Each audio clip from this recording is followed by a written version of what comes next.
છોટાઉદેપુર જિલ્લામાં ગ્રામ્ય પંચાયતોની ચૂંટણીને લઈને આજે છોટાઉદેપુર તાલુકાના મલાજા અને ચિરણવાટ ગામના સરપંચ પદના ઉમેદવારો પોતાની ઉમેદવારી ફોર્મ ભર્યા છે। છોટાઉદેપુર જિલ્લામાં લાંબા સમય પછી ગ્રામ્ય પંચાયતોની ચૂંટણી આવી છે। વહીવટદારના શાસનમાં ચાલતી ગ્રામ્ય પંચાયતોની આખરે ચૂંટણી આવી ગઈ છે, જેને લઈને આજે છોટાઉદેપુર તાલુકાના મલાજા અને ચિલરવાંટ ગામના સરપંચના ઉમેદવારોએ પોતાના સભ્યો સાથે આજે છોટાઉદેપુર જિલ્લા સેવા સદન ખાતે ઉમેદવારી માટે ફોર્મ ભર્યા હતા, જેમાં ખૂબ મોટી સંખ્યામાં તેઓના સમર્થકો સાથે આ ઉમેદવારી ફોર્મ ભર્યા છે। જેમાં મલાજા ગામેથી સરપંચના ઉમેદવાર જયંતિભાઈ માંગતાભાઈ રાઠવા તેઓના સભ્યો સાથે અને ચિલરવાટ ગામના સરપંચના ઉમેદવાર કિશનભાઈ મશાલભાઈ રાઠવાએ પોતાના સભ્યો સાથે ઉમેદવારી ફોર્મ ભર્યા હતા અને બંને ઉમેદવારોએ જીતનો વિશ્વાસ વ્યક્ત કર્યો હતો। મારું નામ કિશન મસલા, હું બીજી વખત ફોર્મ ભરવા આવ્યો છું અને હું બહુમતીથી વિજય મેળવું એવી મારી આશા છે અને ખૂબ ખૂબ આભાર માનું છું મારી પબ્લિકનો। હવે અમે ગામમાં વિકાસ કરીએ છીએ અને બધાને નાના મોટાને લીન ચાલીએ છીએ। એના માટે જે કંઈ બાકી રહ્યા હોય એનો વિકાસ આપણે પૂરેપૂરો પબ્લિકને કરીને આપશું એવી આપણી વિનંતી।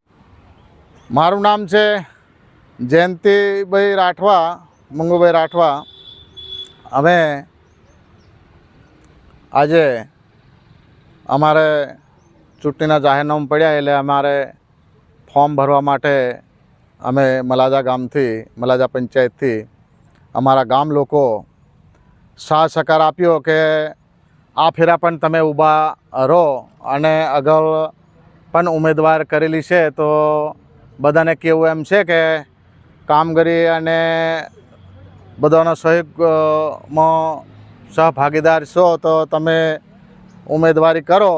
આવું અમને અમારા ગામના આગેવાન ભાઈઓ અને અમારા જે વડીલ ભાઈઓ છે, અમારા બહેનો, ગામ બહેનો અને ગ્રામજનોની બધાની માંગણી છે કે તમે જ ઉમેદવારી કરો તો સારું એમ કીધું। એના માટે અમે આજ રોજ અમે અહીંયા છોટાઉદેપુર તાલુકા જિલ્લા સેવા સદનમાં અમારા ફોર્મ આજે રજૂ કર્યા અને અમે ઉમેદવારી પત્ર જમા કરાયા, ભરી દીધા। તો એના માટે અમે આજે અહીંયા બધા ભેગા થઈ અને અહીંયા આવ્યા, બધાનો સાથ સહકાર યોગદાન આપ્યો તે બદલ હું સૌને આભાર માનું છું। અને અમારા જે સભ્યો જે છે એ 8 વોર્ડ છે, 8 વોર્ડના સભ્યો 4 લેડીઝ છે, 4 પુરુષ છે। ઉમેદવાર સાથે અમારે 9 ફોર્મો અમે અહીંયા જમા કરાયેલ છે। આજે જે નોંધણી પત્રક કરાયા આજે અમે એના માટે અમારું કામ અહીંયા ઉમેદવારી ફોર્મોનું જે જમા કરાયા એ અમે ભરી દીધા આજે ફોર્મો।